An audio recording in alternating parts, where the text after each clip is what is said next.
Hope you all are keeping well and safe. I, Rajkumar Gupta, welcome you all for a national online webinar series on mediation, hosted by Sayaji Rao Center of Alternate Dispute Resolution, conducted by Faculty of Law, the Maharaj Sayaji Rao University of Baroda, in collaboration with Mediators India.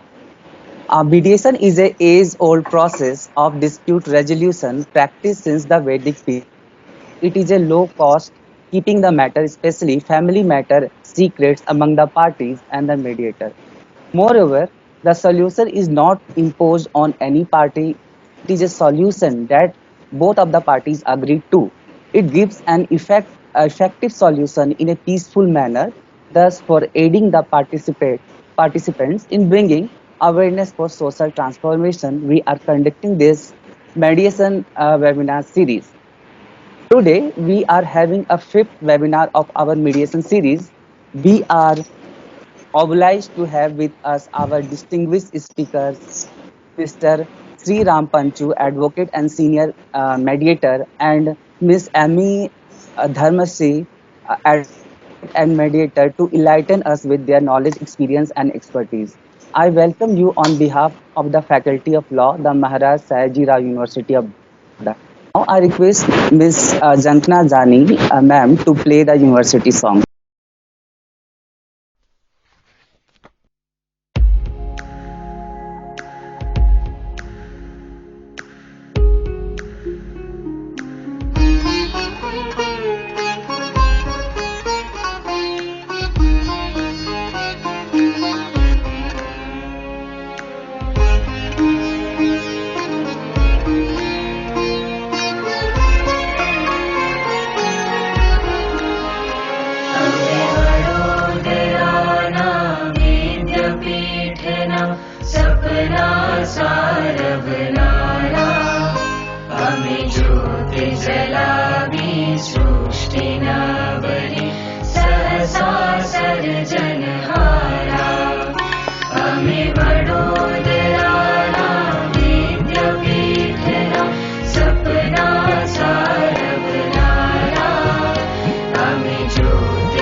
Over to Dr. Ketan Desai, sir. Thank you, Rajkumar sir. Good afternoon to our eminent speaker, participant, and my dear colleagues. I am grateful for the opportunity to introduce Professor Dr. Ayyar Madam. Professor Umayyar Madam has over 3 decades of academic and administrative experience. Currently, Madam is an officer on special duty of Faculty of Law and the Director of Management Development Center, the Maharaja Sayaji Rao University of Baroda. Madam has served as a former Dean of Faculty of Family and Community Sciences and has been member of the Senate and a syndicate of the Maharaja Sajirao University of Baroda. Madam is an excellent teacher and researcher who has many research papers to her credit, as well as has been a principal investigator of various projects in collaboration with the government, NGO, and the various industries. Madam has successfully guided many students of masters and a doctoral research. Her area of research has been the dietary management of non-communicable disease like diabetes, heart disease, etc., as well as adolescent nutrition, especially with a focus of the midday meal scheme, where Madam has also been invited as a reviewer for a midday meal scheme by the midday meal scheme, where Madam has also been invited by the midday meal scheme for a different state of India by the Ministry of MHRD. Madam has also been on the board of eminent bodies of a different university, as well as on the committee of the government of India like FSSAI, as well as a government of Gujarat related to the nutrition. Madam has also contributed to the development of e-content on a various topic for the e-Pathshala. Madam's noteworthy contribution to the academic has resulted in her being a recipient of many national and international awards from the eminent institution and organization like the Indian Dietetic Association, Sardar Patel University, Home Science Association of India, ICFTHS at Jawaharlal Nehru University, AIMS at Delhi, Charotar University of Science and Technology, to many of you. This brief introduction, I invite respected Professor Umayya Madam to deliver a welcome address. Go to Madam. Thank you, Ketan, for the kind words. And good afternoon, everyone. Respected Honorable Vice Chancellor of the Maharaja Sayaji Rao University of Baroda, Professor Vijay Kumar Srivastava, our eminent speaker for today, Mr.Sriram Panchu, who is a senior mediator, and Ms.Amee Dharamshi, mediator from Mediators India. Our webinar conveners, Dr. Namrata Solanki from the Maharaja Sayaji Rao University and Ms. Kavita Balakrishnan from Mediators India. Webinar coordinator, Ms. Kavita Bhatia. All the colleagues of the Faculty of Law, dear students and participants. It gives me great pleasure to welcome you all to the last day of the National Webinar Series on Mediation, which was jointly organized by the Maharaja Sayaji Rao Center for Alternate Dispute Resolution of the Faculty of Law and the Mediators India. Now, in all, 5 sessions with 10 experienced, dynamic, versatile speakers were planned, and today we are concluding the session by having 2 eminent speakers who are going to talk and deliberate upon 2 important topics. One is the community mediation by Mr. Sriram Panchu, who is a senior advocate and Ma'am.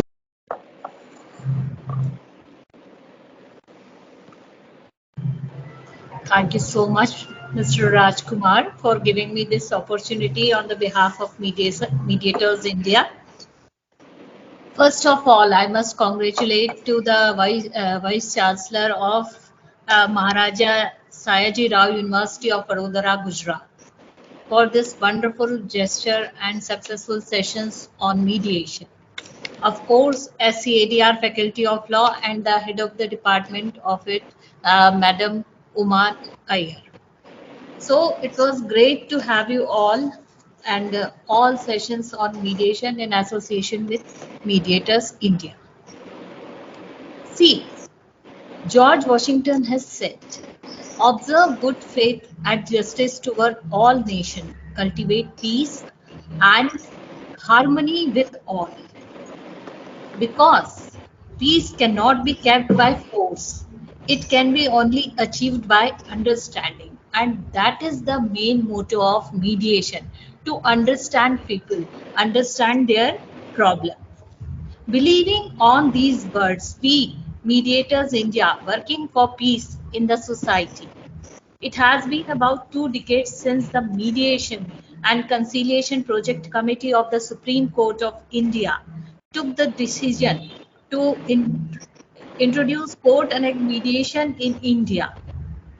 However, over the years, it was felt that there was a need for establishment of body that would not only be a forum for the mediator fraternity to in India to understand, assimilate, collaborate, and share knowledge and good practice in the field of mediation, but also work to create awareness about mediation.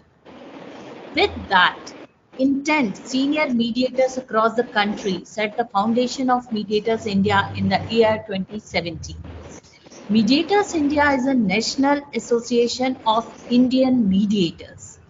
It was started with aim to create a network of mediators in India and to educate, promote, create awareness of mediation as an effective alternative to adversarial systems.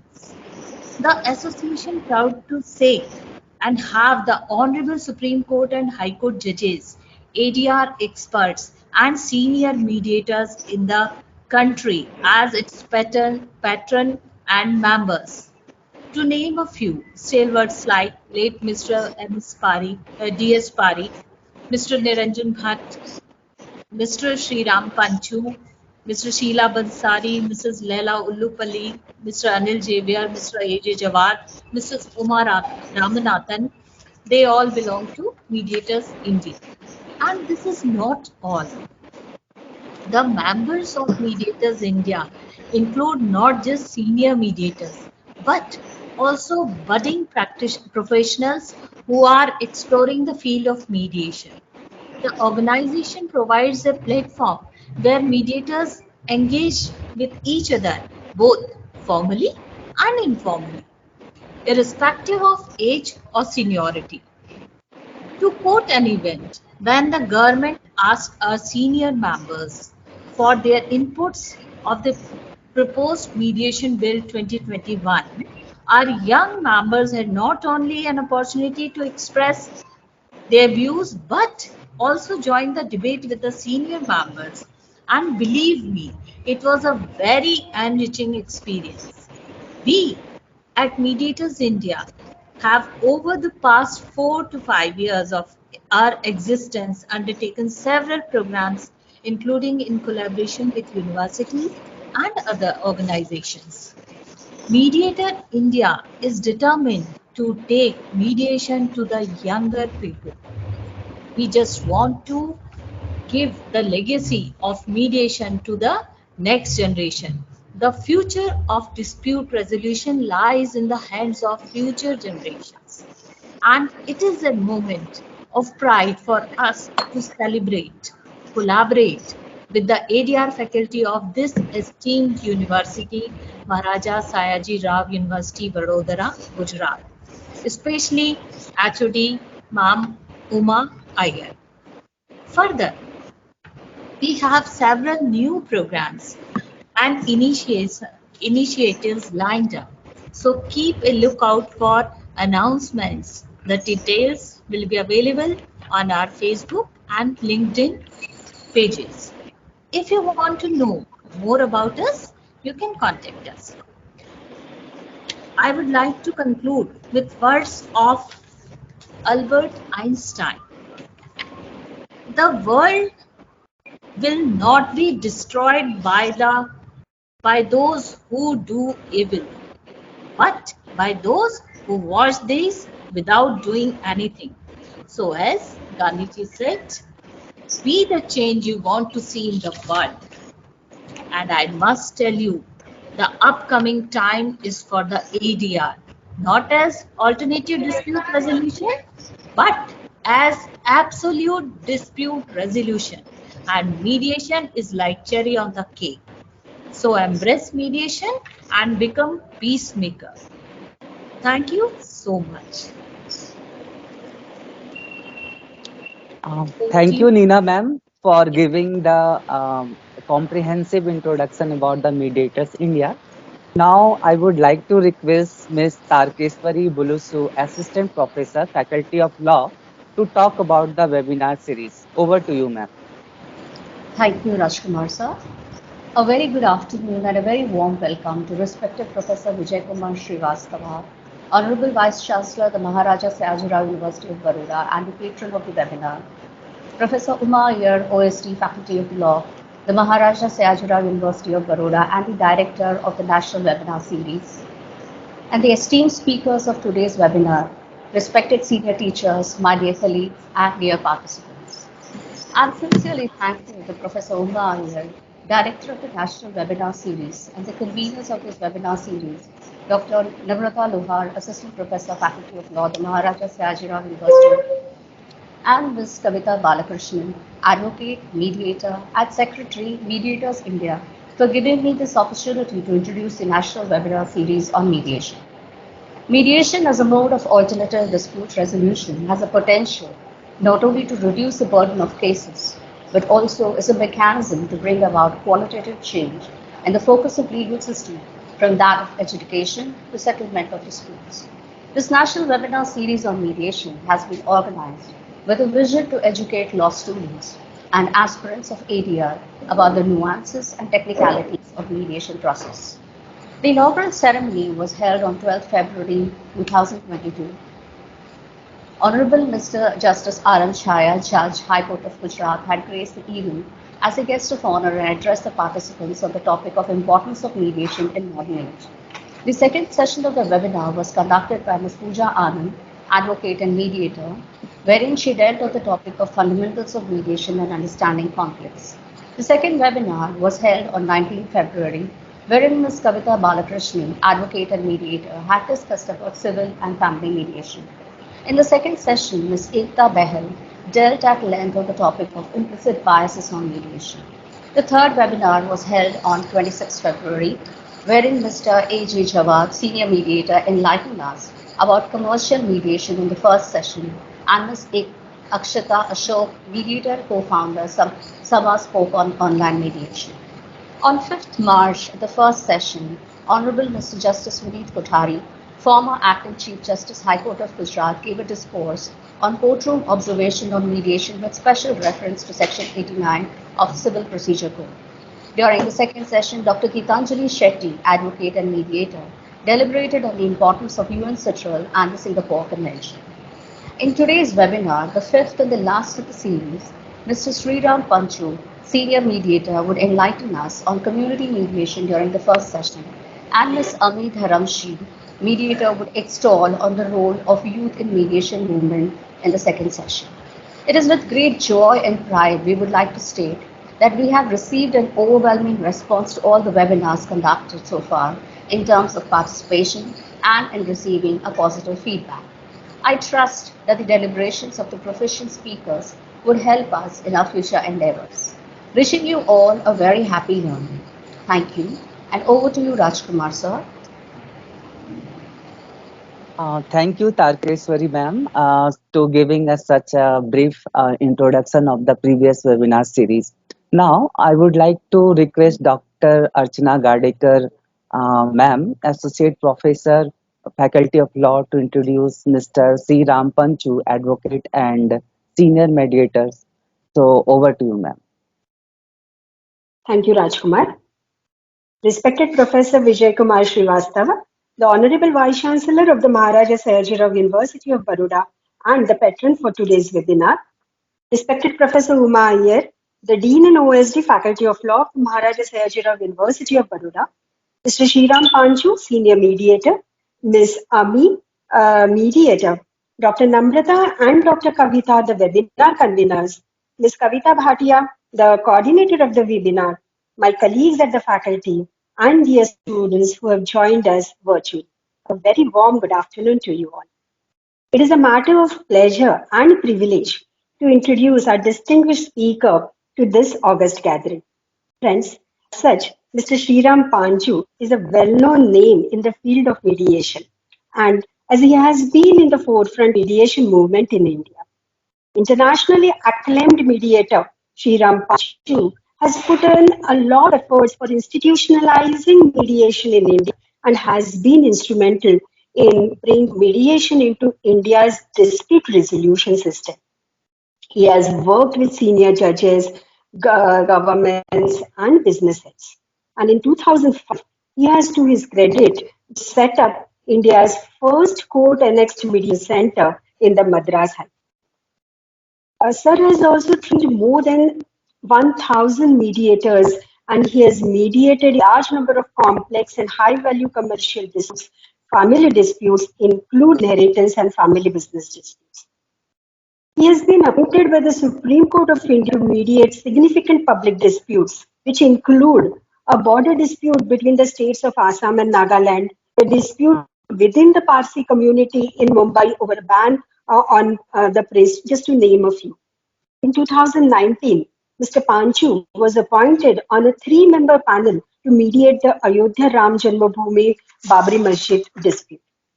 He is a member of the National Legal Service Authority of India. He is the president of the National Association of Mediators in India. He is a director of the International Mediation Institute and is on the panel of senior mediators of national and international institutions. Friends, this internationally recognized mediator of repute is also a celebrated author. He has authored several books on mediation and the process of mediation, and his titles include Settle for More, Mediation Practice and Law, the Commercial Mediation Monograph. He has several recognitions to his credit. In 2018, the Bar Association of India conferred on him its Lawyers of India Day Award of Honor and Distinction. It is really a matter of honor and privilege for us that the personality of this stature, to whom the Supreme Court of India has referred as a distinguished mediator, eminent trainer, and one of the foremost mediators in the country, has consented to be here and share his views on community mediation. Looking forward to hear and learn from you, sir. Thank you. Thank you very much, Shanji, for that kind introduction.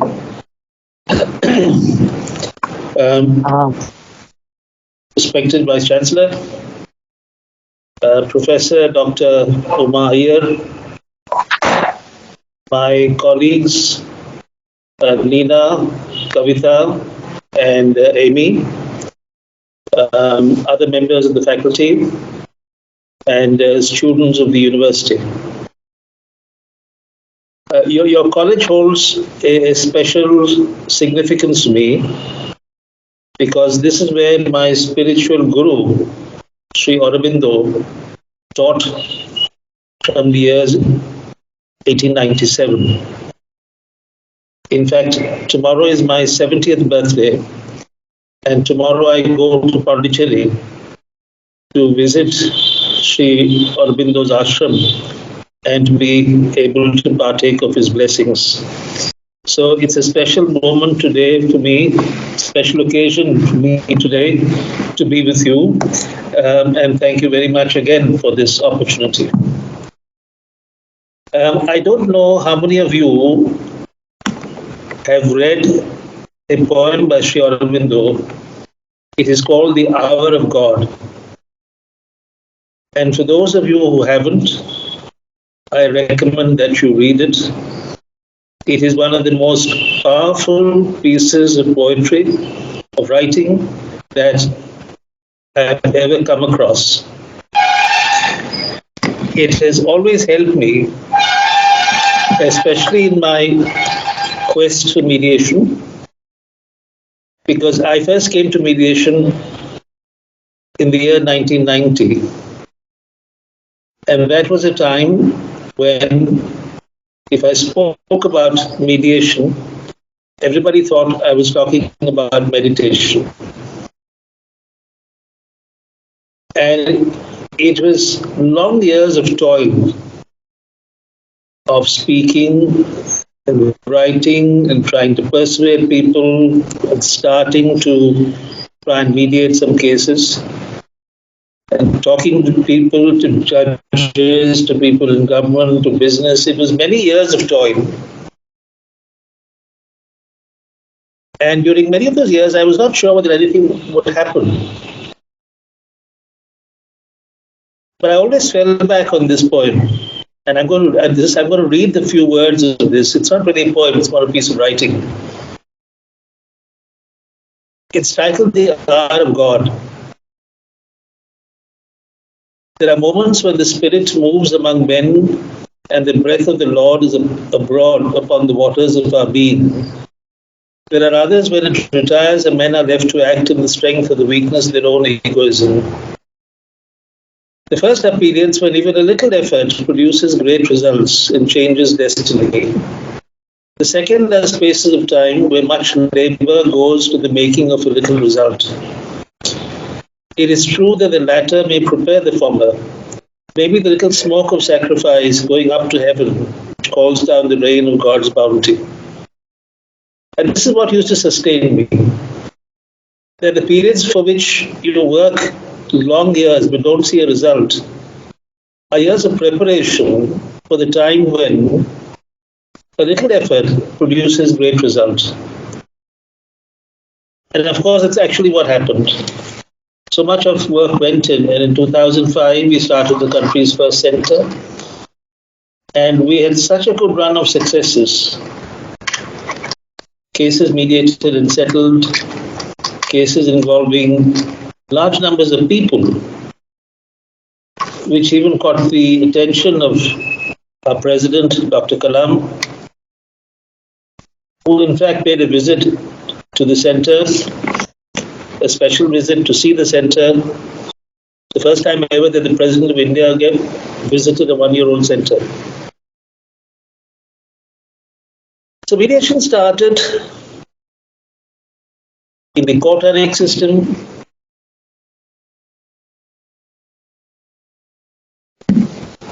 And today we are here at a time when it has moved very fast. It has moved extensively in all our courts. It covers a wide area of conflict, personal, civil, commercial, property. And the one area it covers, in addition to these, which we are here to talk about today, is the conflict in communities. And when I talk about communities, it is numbers small and large.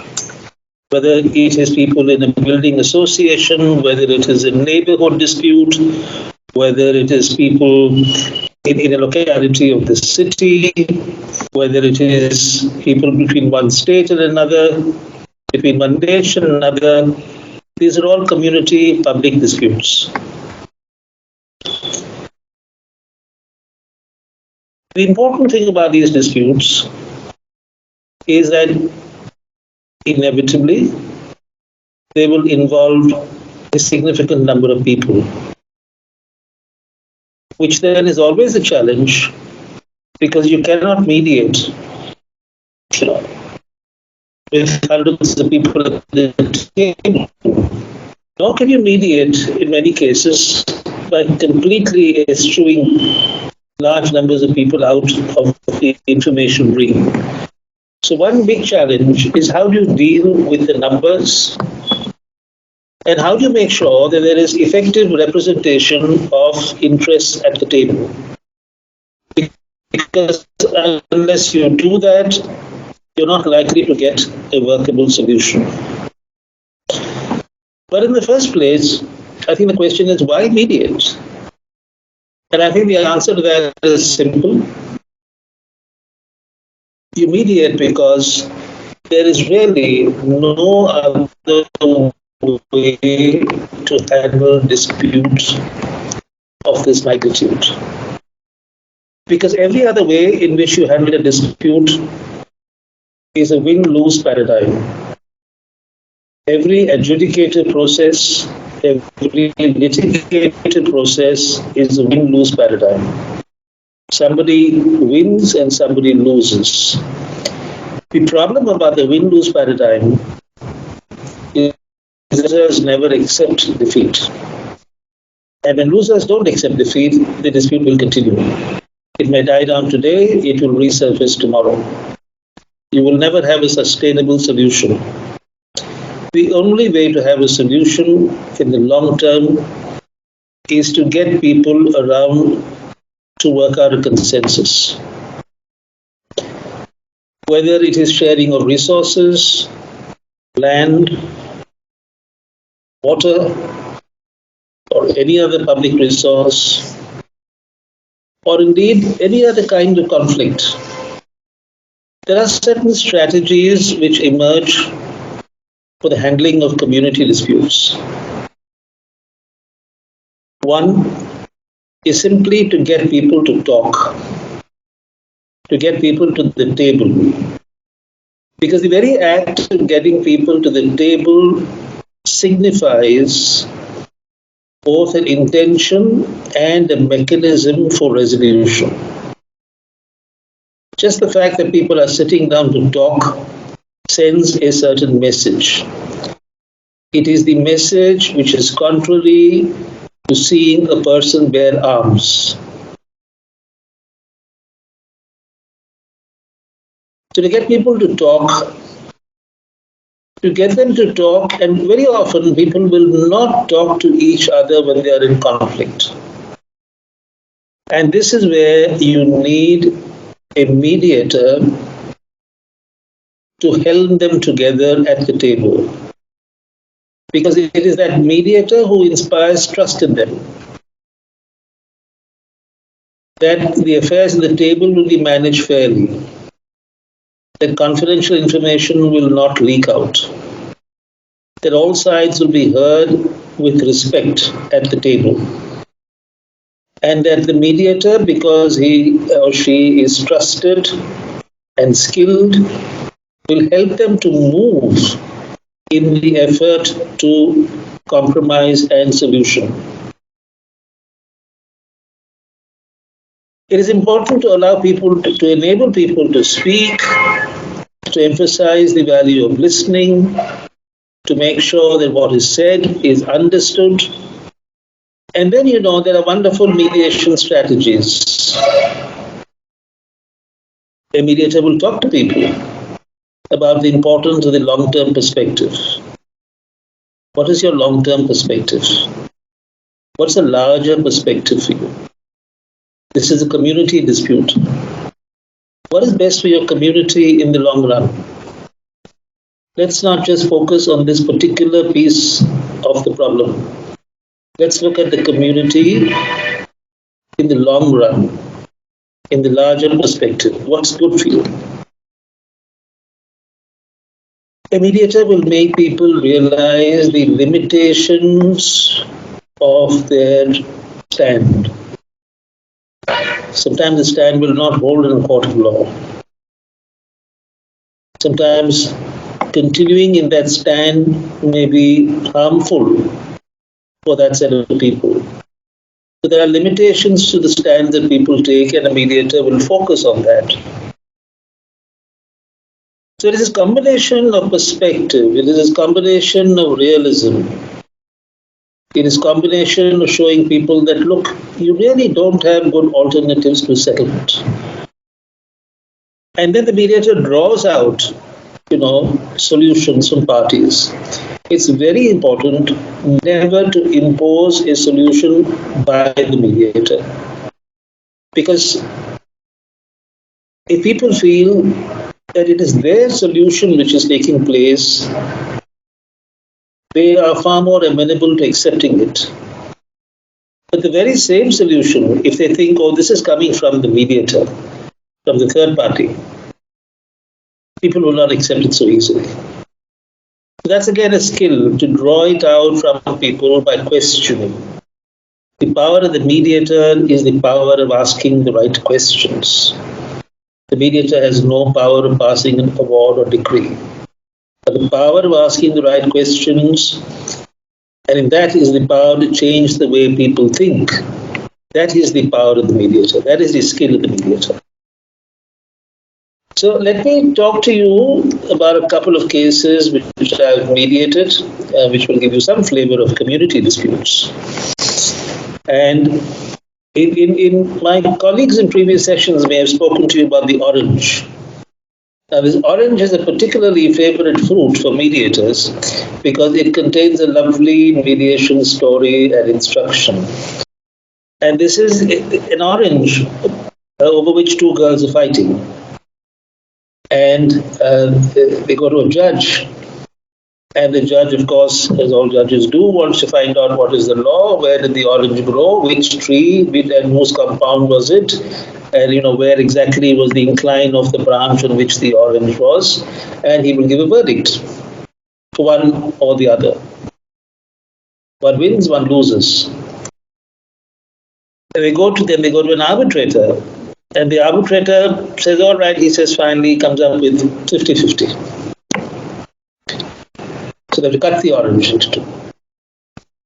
And then they go to a mediator. And the mediator asks the question which all mediators ask. He says, why do you want the orange? He asks each one, confidentially. And one girl says, I want the orange to make juice. And the other girl says, I want the skin of the orange to make marmalade. And once the mediator has this information, he knows that you can get 100% answer. One girl can take the entire pulp of the orange to make juice, and the other one can take the entire skin to make the marmalade, the jam. This is why mediators have brilliant results, which overscore arbitration and litigation. So anyway, when I was appointed in 2011, I think, to mediate a border dispute between Assam and Nagaland. It was a 500-kilometer border dispute running right down the length of the borders. And they have been fighting over this land for 60 years and had lost hundreds of lives. So we were appointed, Mr. Bhatt, myself, and two colleagues. And our first meeting with one chief minister, the Assamese chief minister, I did exactly what the mediator is supposed to do. I said, well,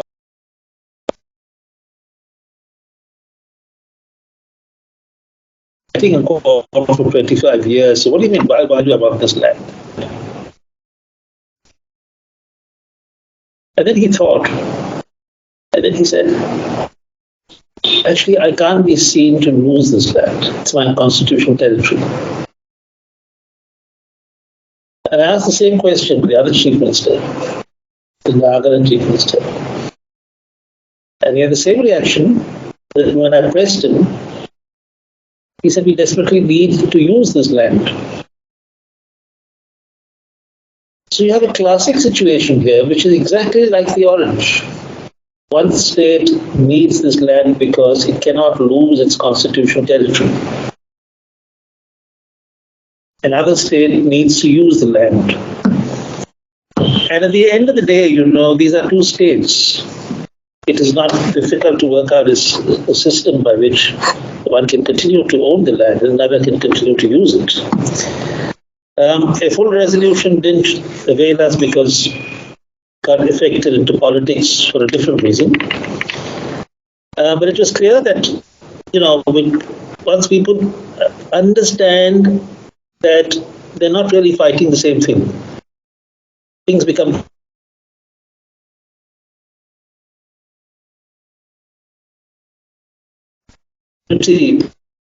was the setting up of border peace committees. We set up in each district border peace committees consisting of SMEs and Nagas. We empowered them, we gave them official recognition, vehicles, etc. And they have got to the scene of clashes and sorted them out very, very effectively.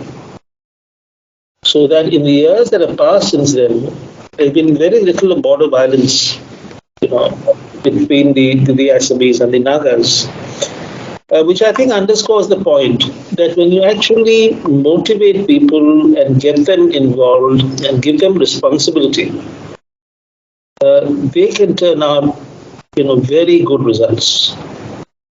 You don't need to use policemen and guns each time.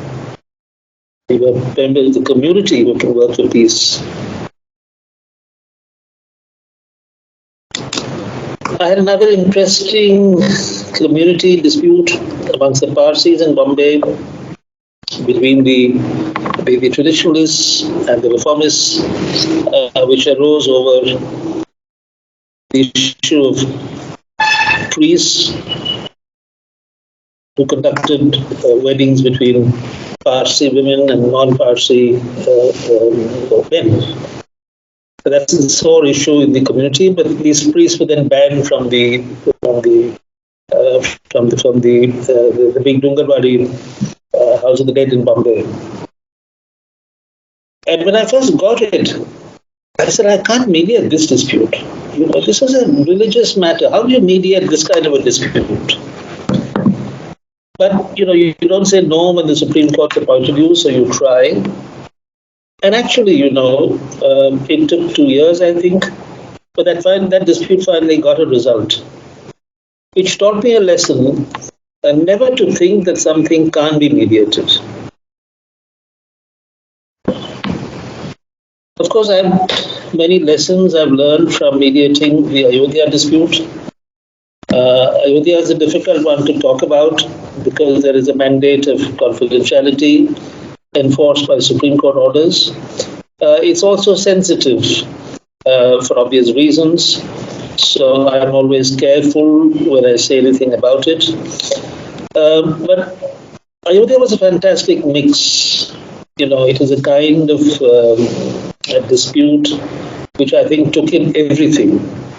It had law, it had history, it had politics, it had religion, it had myth, it had facts, it had fiction, it had, communal violence, it had this aspiration for peace, it had everything you could possibly think about. Maybe at some time I will write about it. But again, in the midst of all that fighting, there is no shortage of sane voices. But you have to tap into sane voices. You have to tap into it, and like sometimes you do when you're operating the machine, you increase the volume. You have to increase the volume of the sane voices. And you have to be able to build commonalities and bridges so that in that huge mass of cases, you're able to bring together a good solid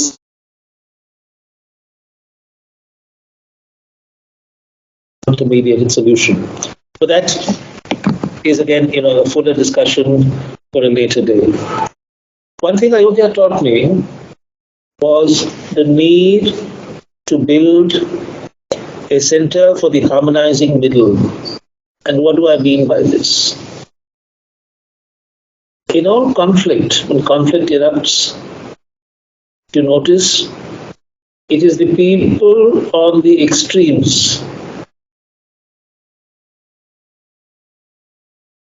who have the loudest voices. People who take the controversial positions, the extreme positions, they are the loudest. The people in the middle want to find a solution, would like some give and take. They may be the larger number, but they are quiet. So the discourse is dominated by people with the loudest voices. You know that it's the loudest voices which make up the discourse. So I think in all public conflict, there is a need to identify, to tap into, to energize, and to provide a platform for those voices of harmony which are in the middle. And I think that is an especially important initiative to be undertaken.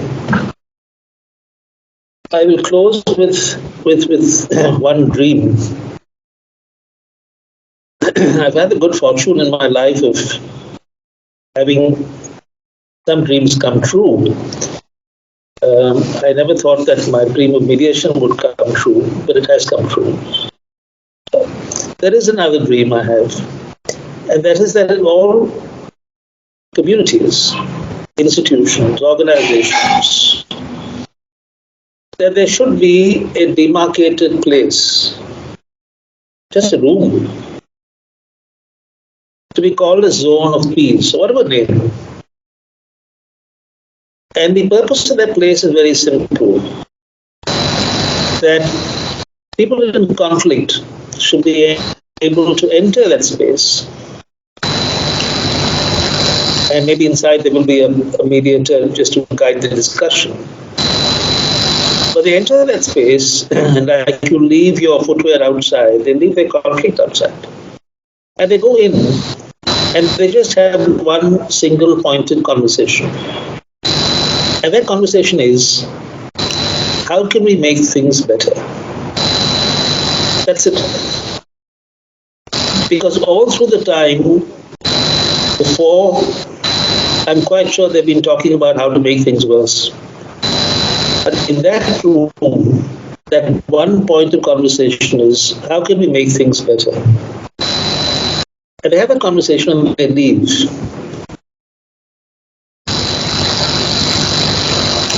And I'm quite sure that just by that little conversation, something new would have sparked off in their minds.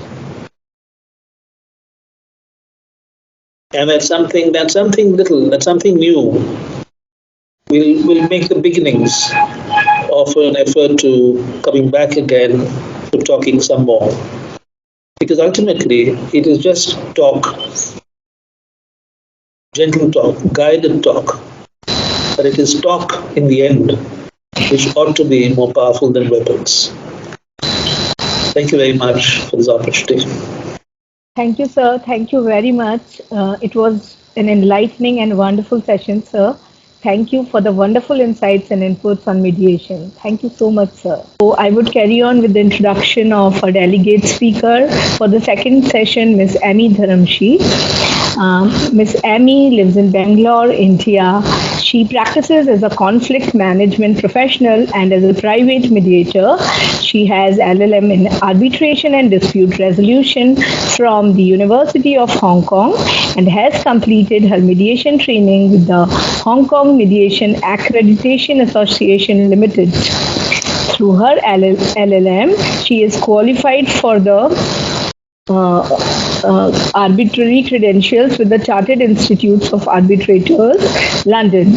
Ms.Amee has experience of working with international, private and institutional mediators. Today, she runs her boutique firm named Dialogue Den for conflict management, private mediation and drafting support services.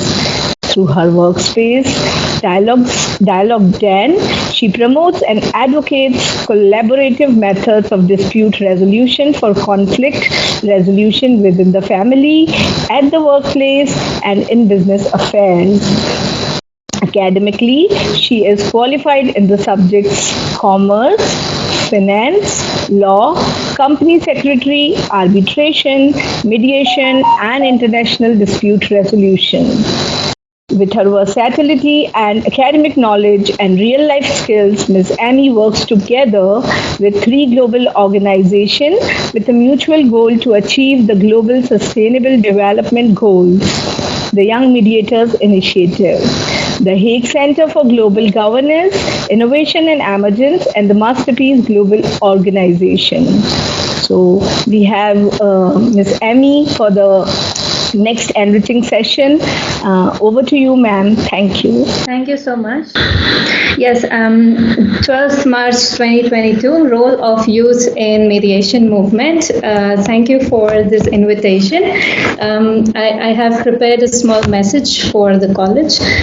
પ્રશિક્ષિત મહારાજ સયાજીરાવ વિદ્યાલય દ્વારા આયોજિત આ webinar પ્રસારણ માટે મને આમંત્રિત કરવા બદલ હું આપ સૌનું હૃદયપૂર્વક આભાર માનું છું. Thank you for the invitation. Today is a special day for me professionally as well as personally. Professionally, I'm here today to speak together with Sriram Panchu, and special thanks to Ms. Kavita Balakrishnan and the Mediators India for the invite. Personally, I'm connected with Vadodara as my mother is currently posted in Vadodara, and I'm connected to Sri Aurobindo and the mother teaching, who again connect the dots for me to MSU University. So thank you for the invite. And as I speak, I have a presentation which supports my speech here. So today we are having a dialogue about tomorrow, a better tomorrow. I'm not sure if you can actually use the chat box, but if you can use the chat box, you can please send in your replies to me as to who are you.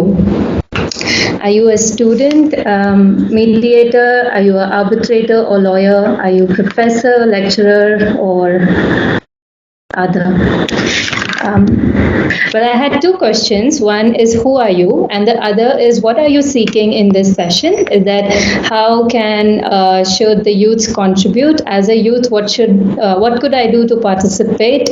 Or I'm here just for some general knowledge. But we'll keep the answers aside. About me, at this moment, I'm talking from Bangalore, and you already heard in my introduction, but I will just give a brief about myself. I've completed my LLM in arbitration and dispute resolution, and I'm a trained mediator. I have completed my LLB, but I'm a non-practicing advocate, and I've been a company secretary, and today I'm a conflict management professional and a private mediator at my firm Dialogue Den. In few slides now, I have my personal journey, which I explain. I realized it was in 2016, I realized my interest in learning more about mediation.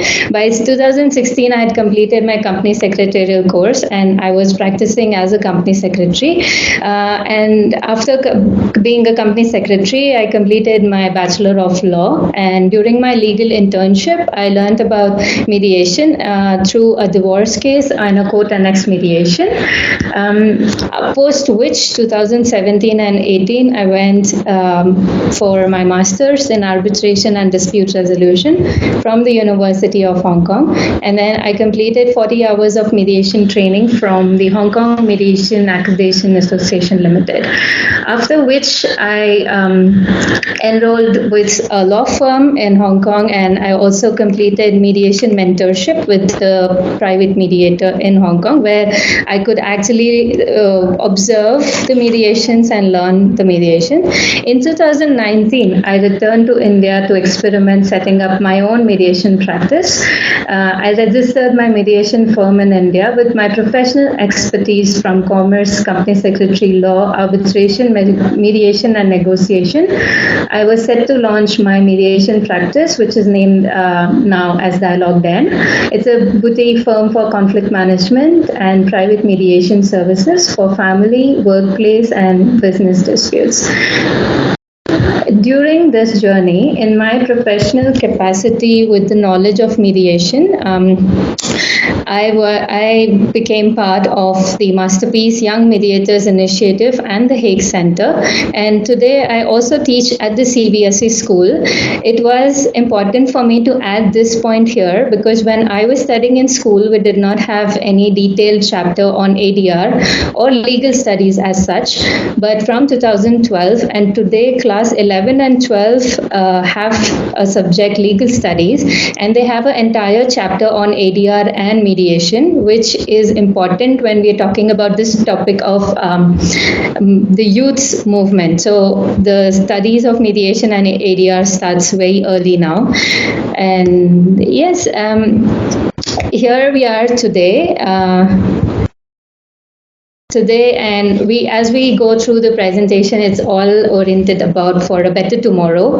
We have learning opportunities and volunteering information that we will see in this presentation. So the role of youth in mediation movement, I have taken the liberty of making 3 parts of this entire topic. One is youth, second is role in mediation, and third is movement. Let's go to the first one about youth and young people. I again had a question here, what do we mean by the term youth? But as we do not have the chat box, I'm going to proceed answering the question that the United Nations for statistical purposes defines those persons between the ages of 15 and 24 as youth. So we are talking about persons between age 15 to 24. It is best understood as transformation from being a child to young adult. It is the part of life that we spend in or during school, college, university, mentorships, and internship. So youth, so now we know it's who is 15 to 24 age group, and when is child to young adults, and where is school, university, internship, and mentorship. This is what we mean by youth. And the second part, which we are here to talk about, is the role in mediation. Here, the role in mediation, if you see the screen, we have 2 yellow dots. On the left hand side it says in, on the right hand side is for. So when I was thinking of role in mediation, for me it's 2. One is being in the field of mediation, that is within, in, and the other is what can I do for mediation. So we go to the first one, in what ways can a youth start participating in the mediation world? Now, the first way of participating is to learn about mediation, understanding the subject, familiarize with its essentials. Once you learn, you know if you're interested in this topic, if you're interested with the mediation field or no. If you're interested, then go for a formal training, earn accreditation. The common international standards or globally accepted training for mediation is 40 hours of basic training. And once you get the training, you request for mentorship with a senior mediator. You in turn observe real life mediations. What we say is be a fly on the wall. It's a mediation room and you just sit there to observe what is happening and absorb the environment to understand more about mediation. And the fourth is join the mediation communities, that is volunteer, advocate, or join the campaigns for mediation. These are the 4 ways a youth can start participating in mediation. Now these become our investments, what we have, learning and training, mentorship, and joining the mediation communities. These are our investments. Then that's about in. We see for. In what ways can a youth contribute for mediation? I have 3 ways here. There could be many, but I have brought up 3 ways. We start at home. Inspire people around you to try mediation at home. Promote mediation for efficient personal relationships. For example, applying skills of mediation for disputes between parents and children, siblings, spouses, friends, in business. Then we take the idea of mediation to our workplace. Motivate the professional and social fraternity you come from. from to apply mediation to resolve disputes at your workplace, in your business. Say, for example, I'm a company secretary, teacher, and a swimmer. So after reaching out to my family and friends and explaining to them about my mediation practice, the next space that I would go ahead to explain about mediation practice is my workplace, that is my professional groups of company secretaries or the fellow teachers in the school or the swimming clubs that we have. And the third one is we bring it to our community, that is persuade the community we are part of to adopt the collaborative dispute resolution model, which includes mediation. For example, our social groups, religious communities, or say residential societies. Now, these become our returns. So these, what we have over here for, what we do for the mediation become our returns. I have a slide for a recap which reminds us of the youth. We are talking about the youth and the role of mediation in mediation and for mediation. In this recap slide, we have who, when, where, what, and how can a youth participate and contribute in the mediation movement. But the question arises, like, why? Why are we placing youths in a box of mediation to think, reflect, and ask for participation? This is also a reality testing of the idea of youths and mediation. As much as we say mediation is our tomorrow, mediation is what we must promote now, mediation is economical, friendly, efficient for better societies, career-wise we know that mediation somewhere, at least a bit, seems reserved for seniors. Seniors in age, position, his, her, or their saying, or any word that is appropriate for the idea of elders. So why do we place youths? I actually had another question here asking for your opinion of what do you think. Is mediation in real only for seniors, or do we think young people or the youths really have a full-time or even a sustainable career in mediation? But as we do not have a chat box, we hope to reflect individually by ourselves on these questions.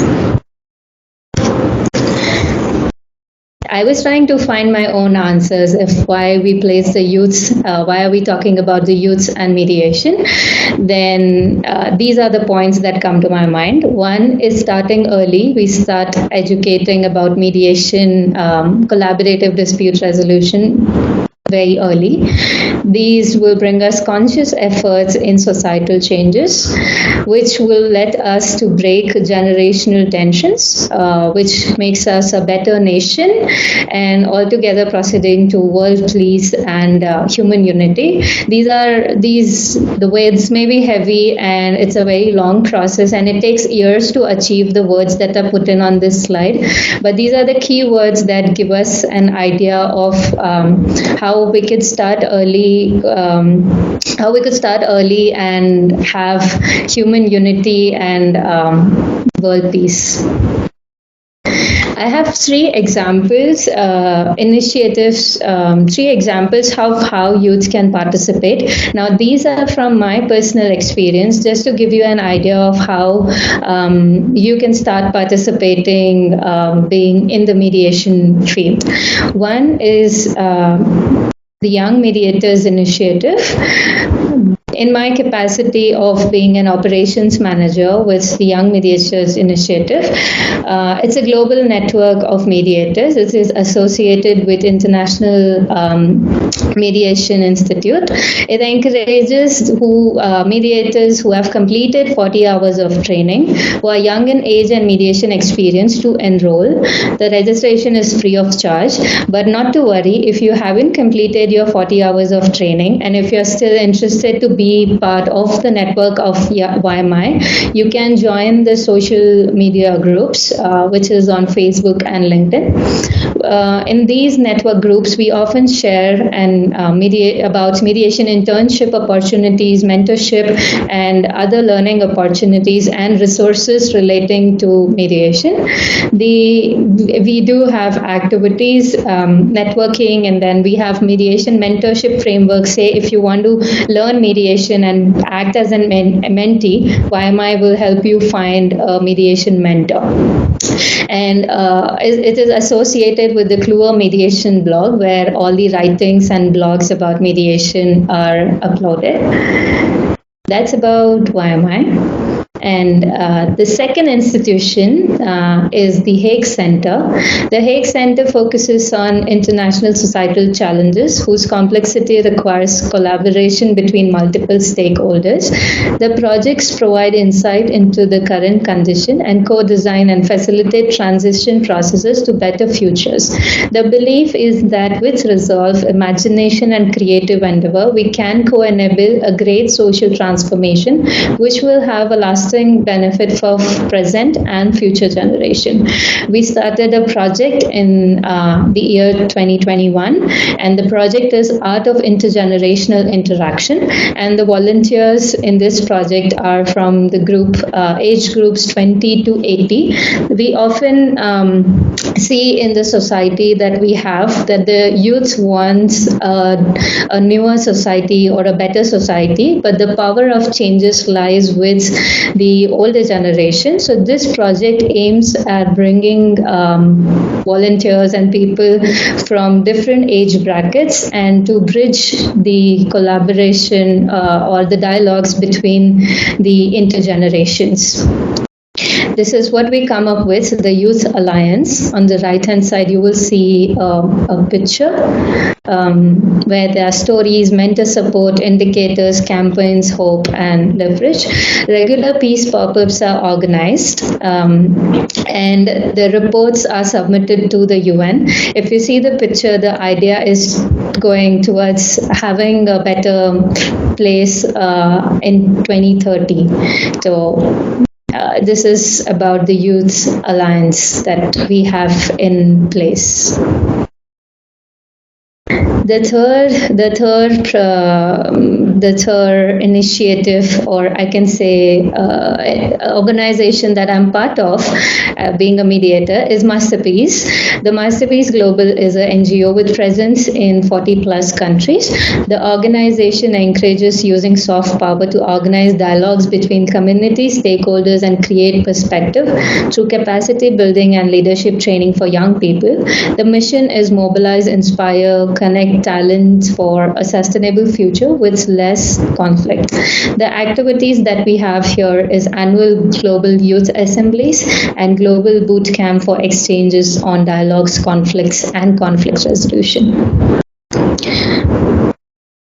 With all these experiences, I can say that being a mediator multiplies one's personality roles further to being conflict management, prevention, resolution professionals, advocates for collaborative dispute resolution, peace activists, non-violent social change makers, sociologists, restorative justice, all together putting in efforts for the UN Sustainable Goal, that is number 16, for peace, justice, and strong institutions. And all put together, if you do not take all of these further in your career, if you still understand these learnings and these roles, you can be a better lawyer in your practice. That was about role in mediation. The third one, the third part is movement. What do we mean by movements? We very simply mean change in place or position. Today, complementing the current practice of litigation and arbitration, awareness of mediation has reached in almost every sector of our life: family, workplace, business, geopolitics, and etc. And some sectors and and industries that I try to point out over here have the scope of mediation currently. It is family mediation, in which separation, divorce, partition of ancestral property, jewelry, or about inheritance, or we have mediation being applied, mediation skills being applied in the schools, what we call as peer mediation between school and teacher, or the student and the student, or mediation in communities, that is social groups and neighborhood disputes. Commercial mediation, construction, labor, union disputes, maritime disputes, intellectual property, banking, sports, art, disputes between board of directors and promoters. I think seeing the scope of mediation in all of these sectors and industries is already justifying the term mediation movement. As a youth, what you can do is find your field of interest of work, pool your talent and skills, and think and voice out how we can apply a mediation in the field of your interest, whichever interests you. But even otherwise, if there are any other sectors that interest you, we can always bring mediation. And this is a summary. When we say youth, it is you and the role in mediation or for mediation, and movement is covering up major sectors and industries that we have. With this, I think while I was putting efforts to prepare this presentation and find information and content which can help us reflect on this topic, role of youth in mediation movement, I think it was more of an elephant philosophy. The pink is what I know and what I shared with you. The brown is how many more other youth engagement models are in place globally, active for mediation, peace building, and conflict resolution. The essential part from this session is the yellow part, in which these are just the ideas that I've shared and the models that we have in place. But it is what you and your team as young people can create, design, and model a mediation movement in your geographical and social reach. If each one of us try to contribute from each place like home, our workplace, and our communities, I think that itself will be voicing for mediation movement. I tried to bring another slide here, which says if you're interested in art, there are institutions which now have mediation, the scope of mediation. I had a better slide, but I think I have done a mistake. But yes, if you're interested in art, then you could be part of the art community and apply mediation skills in the art community.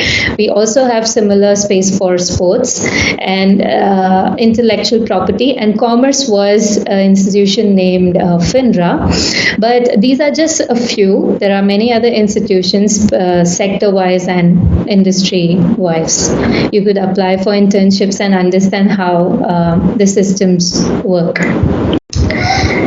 But yes, that's my sharing. Thank you. I welcome you all to follow my Space Dialogue Den on Facebook, Instagram, and LinkedIn. The projects that I have shared, we often have invitation for volunteers and we upload. If it interests you, you are most welcome to apply. If you have any questions, feel free to ask. Thank you.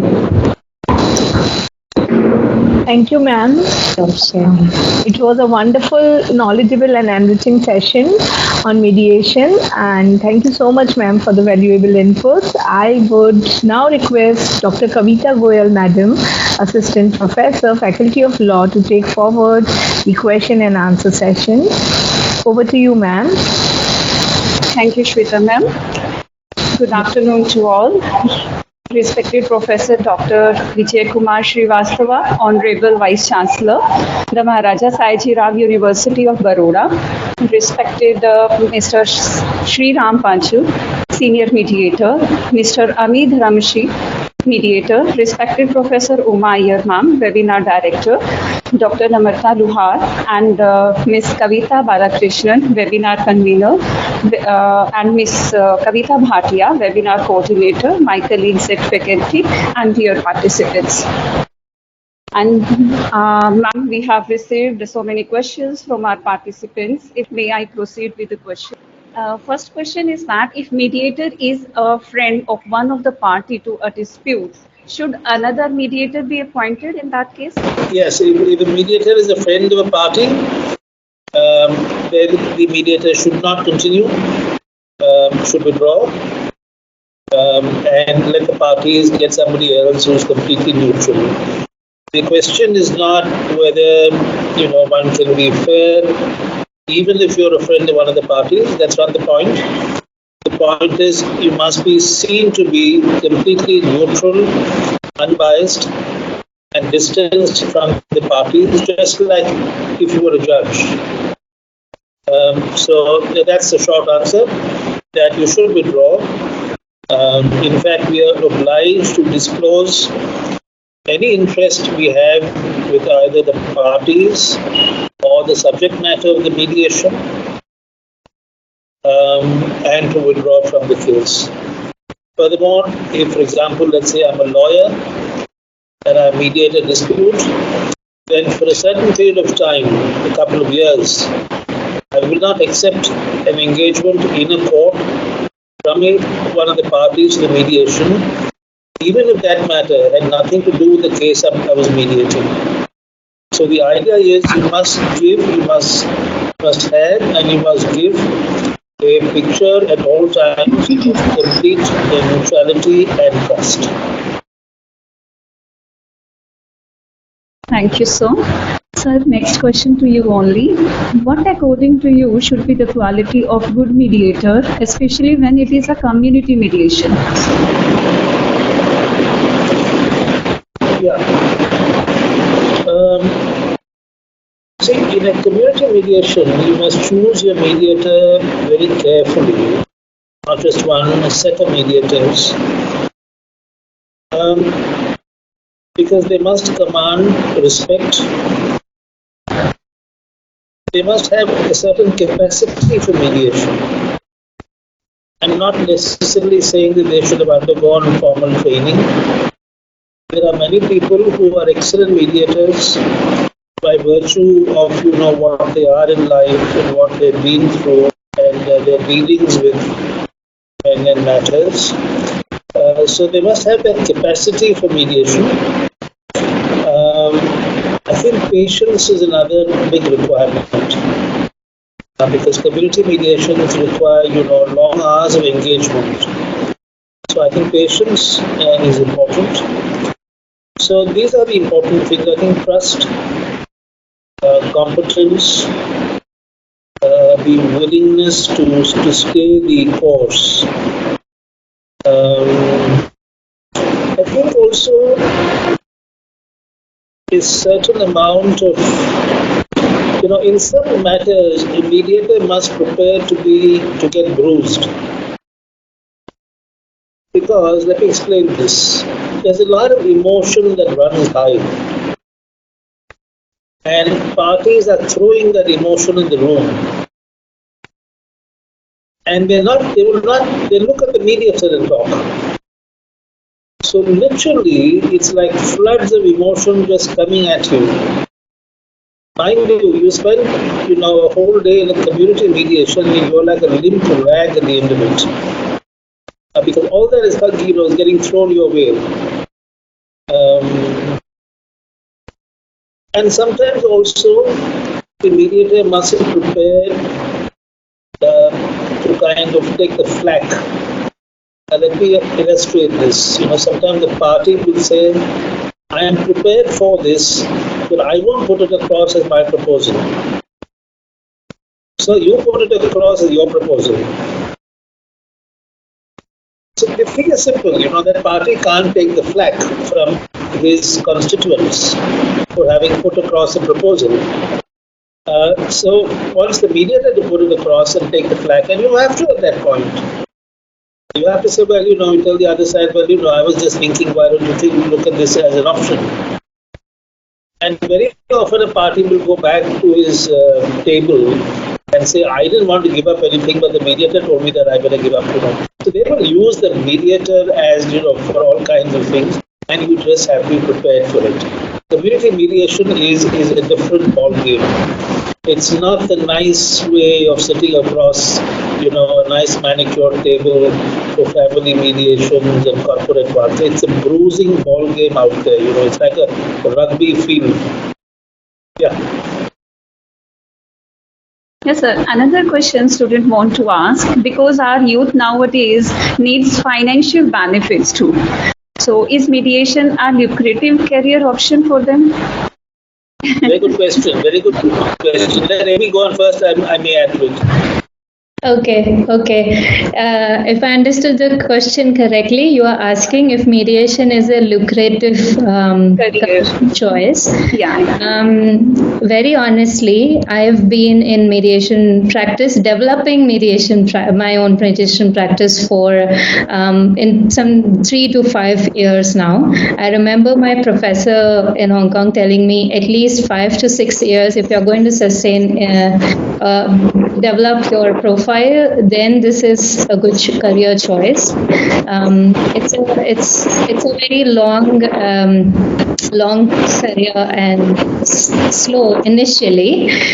I would say today, financially, if I'm talking about my own practice, I of course cannot eat in lavish restaurants almost every day. But of course, I'm feeding myself well. And it's about the profile that you develop and the people you reach out. And more people believe in mediation, they will, of course, opt for it as a professional service. Ma'am, another question to you. Can you suggest any good certificate course for mediation? Good certificate course, I think the standard practice is the acceptance, like the 40-hour mediation training, and then get an internship or mentorship with the mediator, learn about mediation. I think this will be the base. Today, in this year, and especially in past 2 years, there are law schools in India which have courses, and I think your prestigious university will also come up with a good course. So I think universities are the place to look out for. But specific course, I completed my course from the University of but I think you should choose a course checking the syllabus and the niche that they provide expertise to, family mediation or commercial mediation or construction mediation. So you can check the syllabus and get it. Another question, how can a mediator ensure that the silent group or a group which is not represented during the proceeding of mediation get the justice? The silent group? Or any party not coming before the mediator and not speaking anything. And then how you decide the case, how you ensure that both the parties are getting justice by your decision? Very instantly, I can just remember one of the family dispute cases. It was the husband and wife. The wife is housewife and husband is chartered accountant. And I'm saying this just for you to get an idea of the people involved in the process. So initially, the wife thought it was a counseling session, and she was wanting me to lead the entire session, tell her what we will do. And there was one session where I had to tell her that this is not counseling, this is a mediation process where we will sort the information. But she did not speak for at least 4 hours. And in the 5th hour, slowly when I started using the language, different language, say Gujarati or Hindi, she actually got very comfortable and she spoke. So I think for your question, I can relate that the initial 4 hours, I thought we will have to abandon the process because we want both of them to talk. It is not working out, but we just needed to create a comfortable space. But if I understand your question rightly, then this is my answer. Can I just? Yes. Maybe it's finished. Have you finished? Yes, sir. Yes. Yes. Let me add to that because I think it's a very important question. What do you do with unrepresented interests? Firstly, I think if you can see that those interests come onto the table, I think that should be the first effort. And sometimes you will not mediate if there is a significant unrepresented interest. One has to be careful about that because you do not want that because of a mediation, people who are not at the table are adversely affected. Very commonly, this question arises in family matters when there is a child involved. The child can't be at the table. And I think there is then a special responsibility with the mediator to ensure that the interest of the child is taken care of. This is one of those cases where mediators cannot just sit back and say, well, I just conduct the process and the result is in the hands of the parties. And the mediator owes a responsibility to the child to ensure that the child's interests are kept uppermost in mind. Yeah. Thank you, sir. So another question students want to ask from you that you have done the mediation thing in the case of Ayodhya. So what challenges actually you had faced that time during that process?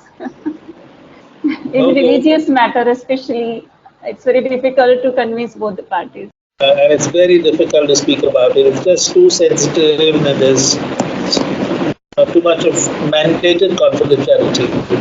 And sometimes one says something, one doesn't mean it, but it gets picked up somewhere and it's portrayed different. And I'll tell you one thing, so let me convert that question into a broad question of mediating between people of different religions. And I think when you do that, it's very useful. You see, because all religions contain this commonality of resolution of conflict. Every religion. So the idea is to keep drawing that into the discourse. And is to keep bringing in, leading people from the religion who are disposed to, finding good answers, who are disposed to walking a mile into the shoes of the other, who look at the larger picture. So you must draw upon influences from that religion, draw upon people from that religion in the way that we structure the discourse. See, this part of the mediator, as I said, is in the structuring of the discourse. Who comes, who discusses, what is discussed, is all in the hands of the mediator. So you need to move that, that towards that commonality of, positives.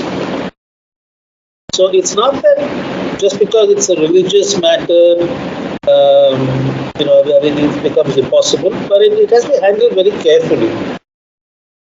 The thing also is that in religions, as to be expected, people find it very difficult to give up because they think they're giving up on a matter of principle. So you have to transcend that principle and take them to a higher principle. And bring that into the discourse. So that higher principle, in fact, mandates or allows the kind of compromise and solution. So it's the talk. Again, it's the talk. It's the way you engage in the talk. We could do a whole course in this. And this is a question to Ms.Amee Dharamshi. The student want to ask that youth from non-law background can participate in or engage in this mediation movement.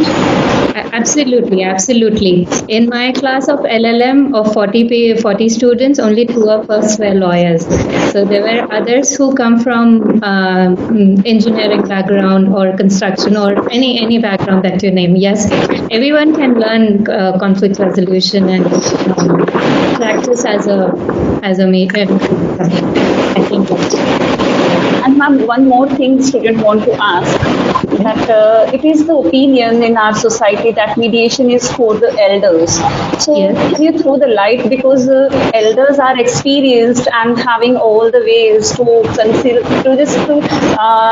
conceal the matter. So is it possible for the young people to have that experience and to give opinion in any mediation?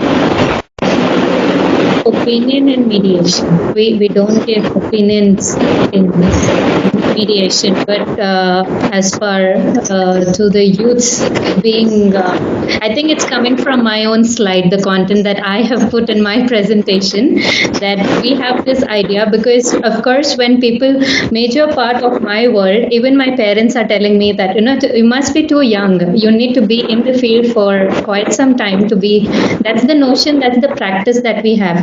But from 2 years of my practice, I do have people in 30s who have availed my services. So I would not think that it's only limited, but of course we have a lot to learn from seniors because they know people better. We are still learning, and the generation next, I teach to the class 11 and 12, and I analyze their behavior, and I'm still learning. So I think we all have to learn from each other's generation and provide the need to, the requirement to the society. So we need to fill in places. There are some cases. There was a case from a community mediation which I thought that I may not be heard, and then I passed it on to my seniors that because for the benefit of the case.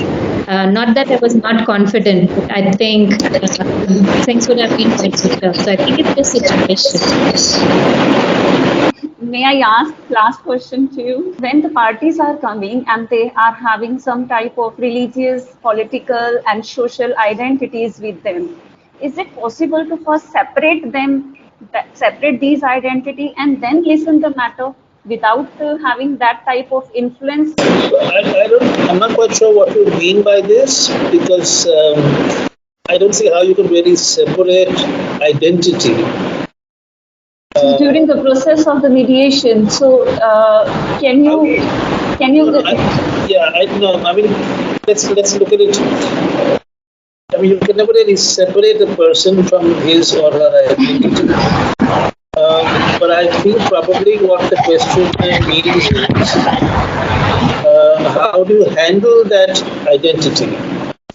Where there is a pronounced religious or social or any other kind of identity which may interfere in the resolution of the resolution of the dispute. How do you handle it? How do you minimize it? How do you kind of and it's a good question. It's difficult to answer in a very general way. But as I said, within a religion itself, you have things that point you to peace. Within a social network or compact, again, there are strong motivational answers for conflict resolution. And, again, when you make people look at their long-term perspectives, the benefits of settlement, and you always, when you say, what is your long-term interest? You take any situation of conflict, whether it is between husband and wife, or company shareholders, a partnership firm, or neighborhood community, whatever, and you say, what is your long-term interest?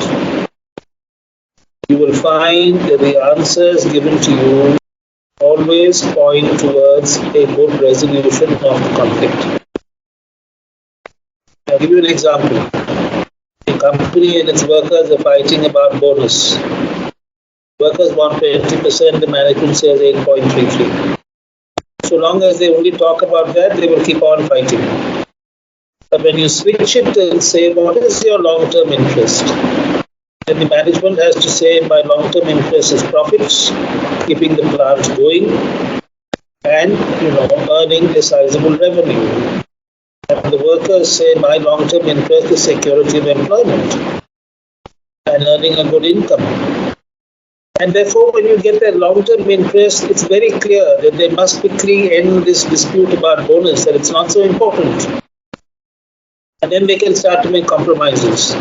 So again, so whatever identity, the classic mediation maneuvers are to talk about long-term interest, to get them to be realistic, see the lack of options for good settlement.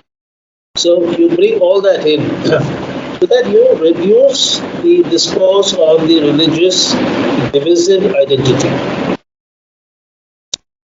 It's one of my favorite stories about mediation, and it has to do with a classroom of children. This is a real story. And it's a school in Boston. And the man who taught me mediation, Lawrence Suskind, he taught me mediation in the 1990s. And his child was going to that school. And one day the Parent-Teacher Association called him and they said, you're this big shot mediator settling disputes all across the world. Can't you do something about children fighting in the yard in the school, all these small boys? So he'd just come back, I think, from Bosnia or something, and this one stumped him. He didn't know what to do. But he thought about it, and this is what they did. They took a classroom, and in the corner of the classroom, they painted three signs on the wall. And they cut 2 pairs of cardboard feet and placed them across each other. So when children were caught fighting, the teacher used to catch hold of the children, take them to these pair of cardboard feet, make each one stand opposing the other. And they had to do the 3 things written on the wall. And the first was, listen to the other. Now this is very important because we don't listen to the other. Children don't listen when they're fighting, and adults don't listen to the other when we're fighting. But it's the first sign of dealing with conflict. Listen to the other. So they would make sure that each child listened to the other. Why was the other person upset? And the second was, think of something good for you and good for the other. So it was, you take my baseball bat today and you give me your football tomorrow. Something for me, something for you, give and take. The child says baseball bat and football. One chief minister says respect my sovereignty, I'll allow you to use the land. It's the same thing. Think of me something good for me and good for the other. And the third sign was shake hands before you leave. Why? Because there must be a sign that conflict has ended. And that shaking hands before you leave is that sign that we can get back to normalcy. So anyway, they started this, and for some time, children used to fight, and the teacher used to catch them and make them stand on these cardboard feet and do these 3 things. And then one day, the magic happened. A fight broke out, and without the teacher's intervention, one child said to the other, let's go to the feet. And that is a moment of pure magic, because that child, 6-year-old child, has discovered that he or she can handle conflict by himself or herself. And that we can handle conflict just by inviting the other person to go to the place where we can talk. And just by listening and thinking about something good for you and good for me, we can resolve this. And that's such a powerful lesson. The conflict does not disable us. It's not regressive. We don't necessarily have to need a judge or an arbitrator. We can handle conflict ourselves in these good ways. So maybe, we can work on instilling this mediation not just in the high places. Let me start with kids. Might be a very good thing. Amy, this one is in your court. Thank you so much, sir. And that's all from the students. Thank you, sir. Thank you so much for the wonderful inputs from you. Thank you, ma'am, for getting the students very satisfied. Now, I would request the Kavita Balakrishnan, Secretary Mediators India, to deliver the final note. Thank you very much. We are coming to the end of this webinar series, but it is also a new beginning to our continued relationship and bringing up more projects with the students of Gujarat and Sayaji Rao University. At this moment, I would like to thank the Vice Chancellor and the head of the department, SCADR, Ms. Uma Ayer, who had been very magnanimous in accepting the offer and giving us a free hand in just organizing this event. And I was also like to express our thanks to the program coordinators, Kavita Bhatia and Namrata. Especially when they to quote a few things, right? When I wanted to design the program pamphlets or any other things that was to be written down, they never objected. That was really amazing for such a great institution to allow somebody, a third party, to just come up and tell them, like, this is the way you take it, and this is the way I want it, and they accepted it. That is really amazing. And I really thank ma'am for this wonderful opportunity. And next, I would like to thank all the coordinators and the staff and the professors there in the university who helped us to take this program really wonderful without any hitch. And the next important aspect, if I don't mention here, I think I will fail in my duty. It is our mentor and our guide, Mr.Sriram Panchu. He had been the most inspiring person for us, and he has been guiding us through this entire journey. And for this event, when I just went and told him, sir, I have been asked for this opportunity. What do you think? He said, yeah, this is a great opportunity. We should do it. It's a very good esteemed institutions. It is that Mediators India needs to do a program there. We should go ahead with this. That was the only first encouragement note which he gave us. And after that, when he gave him all the inputs, what we did, he just said, it's fine, it's good, it's really good, you go ahead. And the choice of the presenters also, he did not put himself there. He gave us a free hand to do everything. And for the presenters, and we are really very happy because all the presenters were the excellent and experts in this field throughout this webinar. They have accepted the invitation magnanimously, and also they have shared their expertise in a just very informal and very free manner. The students or the participants here, the response which we got is very encouraging. And it is a greater learning experience even for mediators like us. So this webinar series is indeed a milestone for not only Mediators India and me, for all the participants who are present here.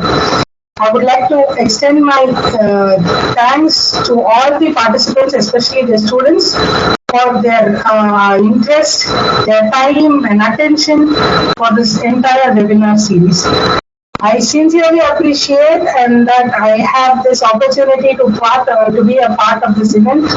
And we have done it I hope we have done a great justice to this. I would like to end my note with the words of Confucius. What I hear, I forget. What I see, I remember.